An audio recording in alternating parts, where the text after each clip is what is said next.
কথা পিছনে 10 মাইল দূরই থাকবে আর ওই পিছনেতে বউটা হুজট খেয়ে পড়ে গেল কি স্যাবট হয়ে গেল সেদিক তো কোনো খেয়াল দেয় না আরো বরং যদি পিছনেতে আড়াই যায় বা হাইজাক হয়ে যায় তাহলে মনে হয় বড় বাসা বাইসিয়ে যাবা। আসসালামু আলাইকুম। বিটাটা সেদিন সিরিয়ে ফাইটে দৌড়তি ঘরে এসে আমার কষ্ট কি জানো তুমি বড় বাসা বাইসিয়ে গেছো। আমি কছি কেন কি হয়েছে?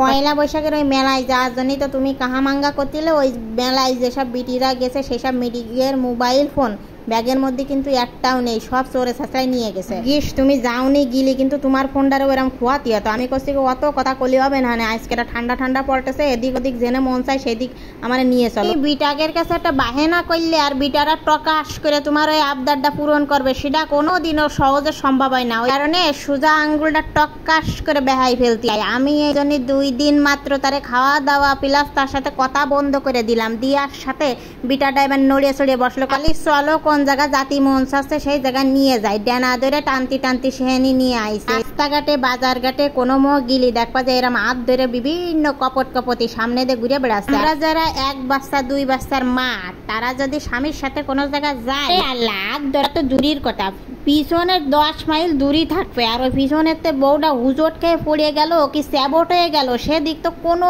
খেয়াল দেয় না আরো বরং যদি পিছনেতে আড়াই যায় বা হাইজাক হয়ে যায় তাহলে মনে হয় বড় বাসা বাইসিয়ে যাবা নে। শাড়ির দোকানের পাশে যখন বিটাটা যাচ্ছিল বিটারটা থরকম বইটে গেছে, ভাবতে যে বউটা যদি আবার কোনো আবদার করে ফেলে তাহলে তো আমি আজকে শেষ। তা আমিও ভাবলাম যে থাকবে বিটাটা যখন এরা মহব্বত করে নিয়ে আইছে তা কোনো শাড়ি চুরি কিনা যাবে না, তা শাড়ি চুরি নাই কিনবো না ঠিক আছে, তাই বলে যে ঘর সাজানো জিনিস কিনবো না সেটা তো কোনো মায়ের পক্ষে সম্ভব না। আমার মাল সামানা দেখে তো পুরো মাথা নষ্ট হয়ে যাচ্ছিল, একের পর এক জিনিস, প্রত্যেকটা জিনিস কিন্তু একেবারে খুবই প্রয়োজনীয় জিনিস, ঘর সাজানোর জন্য একেবারে পারফেক্ট ছিল।